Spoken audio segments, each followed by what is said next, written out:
Hello mga kapalangga. So for today's vlog, magluto ta og five sardines o paku for today's vlog update mga kapalangga. Pagluto tag paku. So let's go. Ato nang itunod ang sardinas. Five sardines and tomato sauce. O muna siya nutritions and formation mga kapalangga.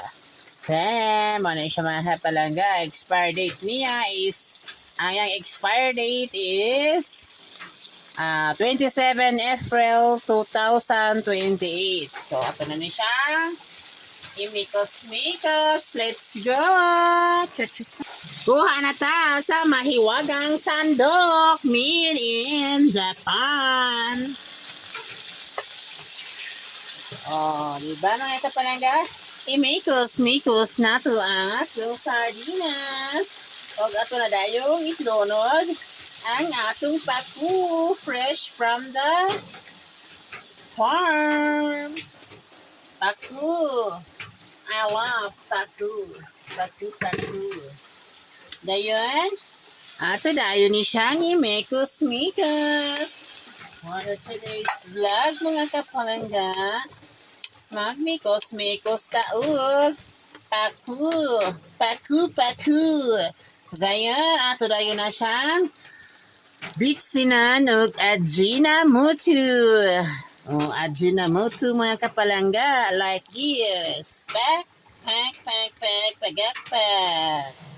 Oh, mga kapalangga, bitsinan nato og Ajinomoto. Butangan nato og usa ka kumkum nga asin ug laurel para humot ang atong sudang.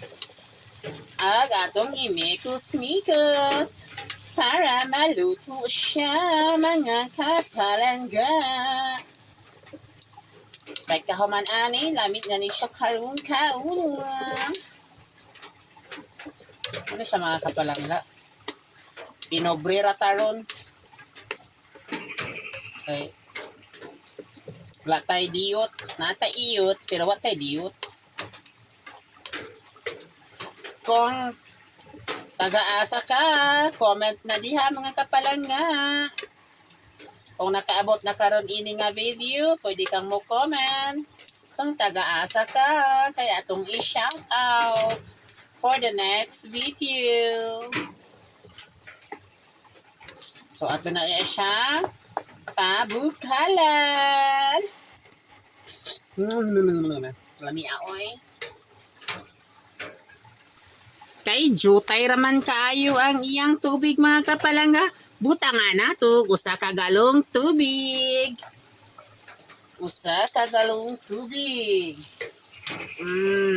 Kanara kay aron lami kayo ng jutay rag sabaw mga kapalangga usa ka galong tubig.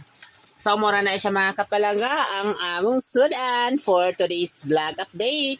Thank you for watching. See you to the next vlog. Bye-bye. I love you.